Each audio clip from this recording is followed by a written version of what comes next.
My aunt fought for the family house, but Grandma left it all to me. When my parents passed away, I was just a little kid. I don't remember much about them, just bits and pieces, like blurry snapshots in my head. My mom's smile, my dad's laugh. Those are the things I've held on to. After they were gone, I moved in with my grandparents. They were already in their late 60s at the time, but they welcomed me like they had been preparing for me all along.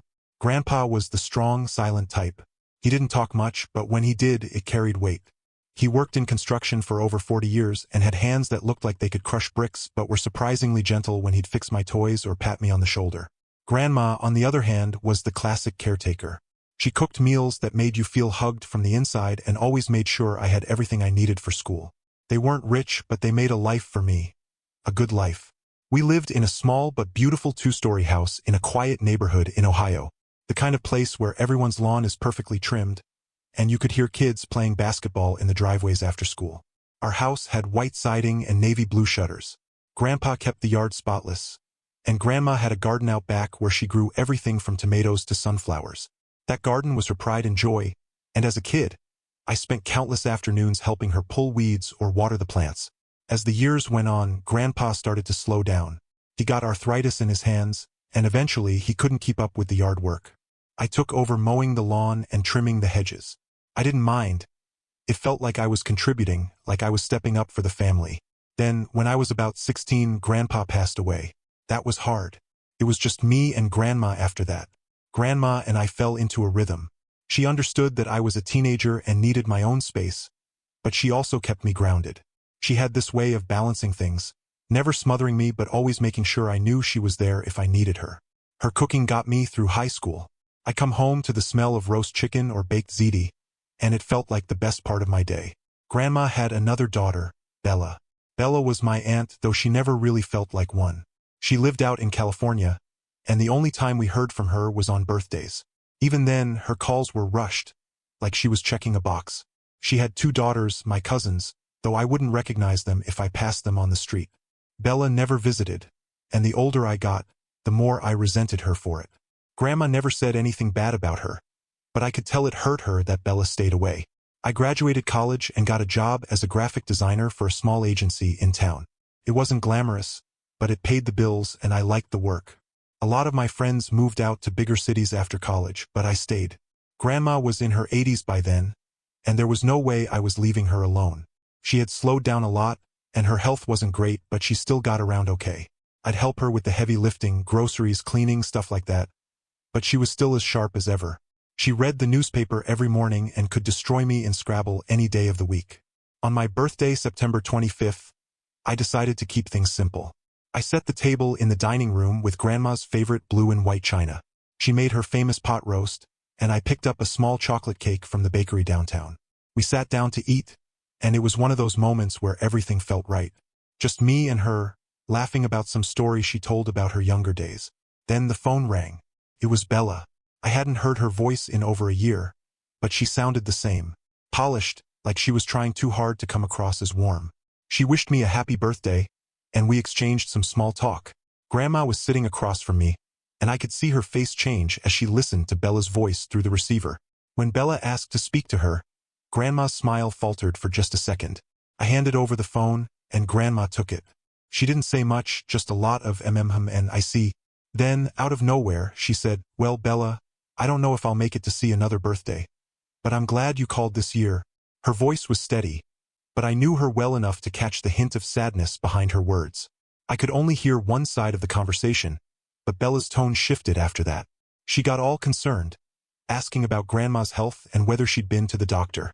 Grandma waved me off when I tried to get up to clear the table, so I sat there, watching her expression as Bella kept talking. After a few minutes, Grandma handed the phone back to me. Bella said she'd try to come visit soon. I didn't hold my breath. A week later, Bella called again. She said she'd booked a flight and would be bringing her daughters to visit. Grandma was surprised but genuinely happy to hear it.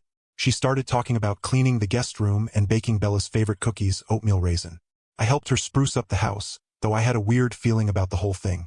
Bella hadn't visited in over a decade, and now she suddenly wanted to come? It didn't sit right with me, but I didn't say anything. The day Bella arrived, I was at work, but Grandma called to let me know they'd gotten in safely. I came home that evening to find Bella sitting on the couch, sipping tea like she owned the place. Her daughters were on their phones, barely looking up to say hello. Bella got up to hug me, and it was awkward, like hugging a stranger. She made some comment about how much I'd grown, which felt ridiculous considering I was in my 30s. That night, after dinner, Bella brought up the house. She asked Grandma if she'd thought about making a will. Grandma, being Grandma, kept it light, saying she hadn't gotten around to it but would handle it when the time came. Bella pressed a little, talking about how important it was to have everything in writing. I stayed quiet, but inside, I was fuming. It was clear she wasn't here out of concern for Grandma's health. She wanted to know who'd get the house. Our house wasn't just a house. It was the place where I grew up, where every memory of my childhood lived. The idea of Bella swooping in and trying to stake a claim on it made my blood boil. But I bit my tongue. For Grandma's sake, I kept my mouth shut. Bella's sudden shift in behavior was hard to ignore. She started visiting Grandma's room more often, sometimes closing the door and keeping me out. It felt strange, being shut out of conversations in the very house I grew up in. Grandma didn't seem to mind, though. In fact, she looked genuinely happy to have Bella's attention.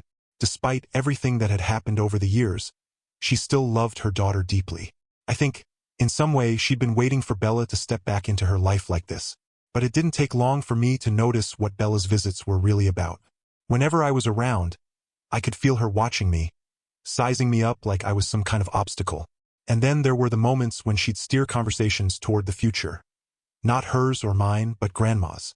She'd bring up topics like wills and estate planning, always in a casual tone, but it was clear what she was getting at. Mom, have you thought about what you want to do with the house? Or it's important to have everything in writing, you know? Grandma would just smile and wave her off, saying it wasn't the time yet, that she'd handle it later.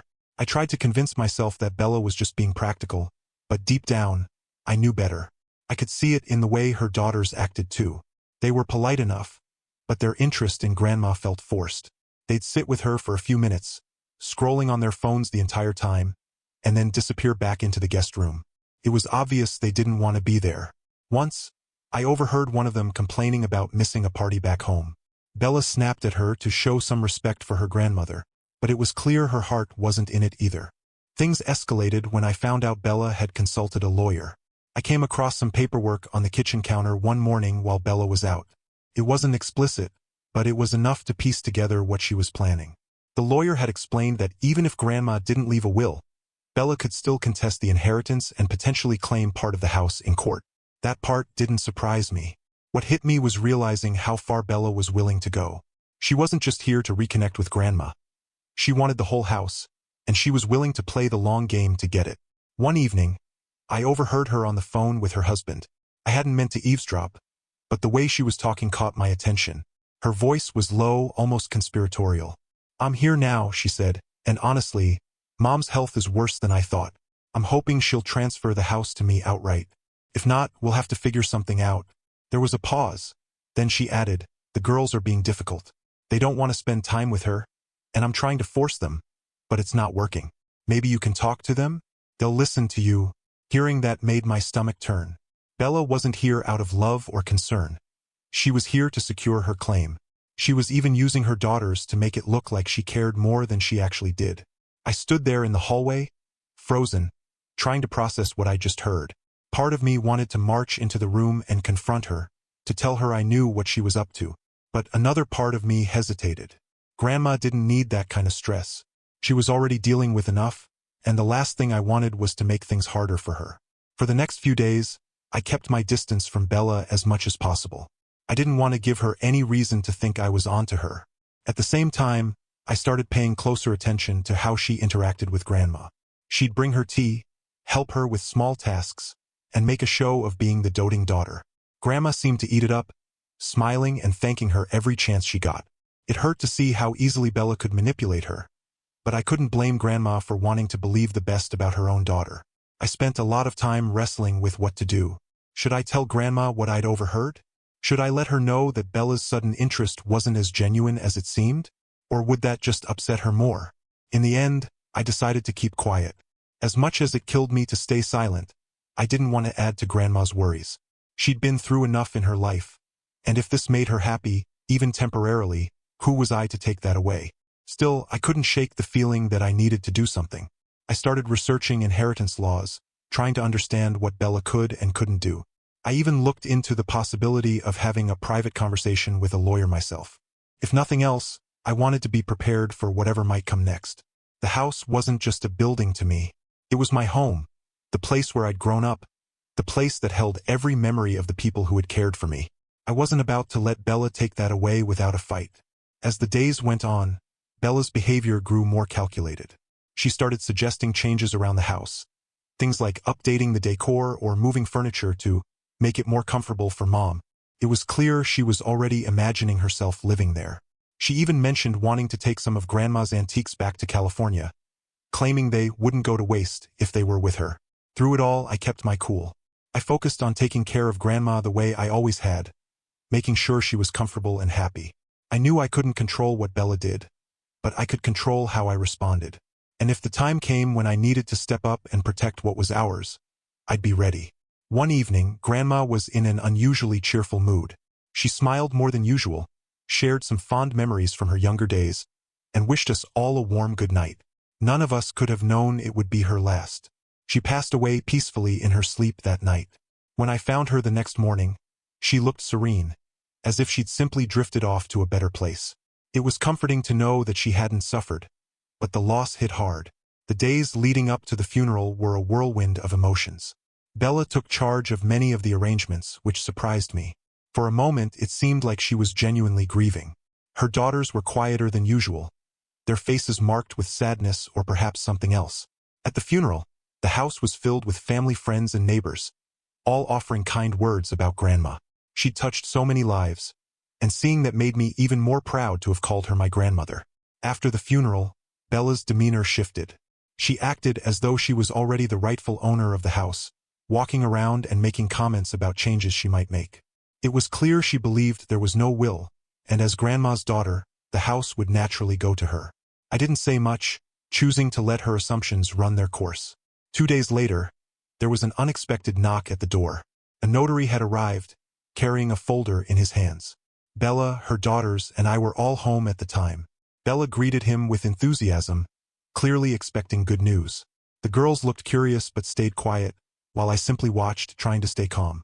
The notary introduced himself and explained that he had something important to share. He opened the folder and said, "Earlier this year, when your mother was in the hospital, she contacted me privately to draft a will. She wanted to ensure that her wishes were clear and legally binding." Bella's smile faltered, and the room grew tense.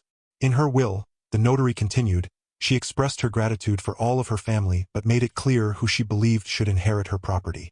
She decided to leave everything, the house, her savings, and all her possessions, to her grandson, Kevin. Bella's face turned pale, and her daughters looked shocked. For a moment, no one spoke. Bella's expression was a mix of disbelief and disappointment, and I could see her struggling to process the news. Her daughters exchanged uneasy glances, clearly unhappy with the outcome. Meanwhile, I felt a strange sense of calm. I'd loved and cared for Grandma without expecting anything in return, and now her decision felt like her final way of saying thank you. After the notary left, Bella and her daughters began packing their things. They left without much conversation, their faces sour and dissatisfied. As she was stepping out the door, Bella turned to me and said, "After all, Mom was smarter than me." Her tone was bitter, but there was a hint of reluctant respect in her words. As I stood in the doorway, watching them drive away, I thought about everything Grandma had taught me. She'd always said that kindness and hard work would pay off in the end, even if it didn't seem like it at the time. And she was right. Do good and it will come back to you.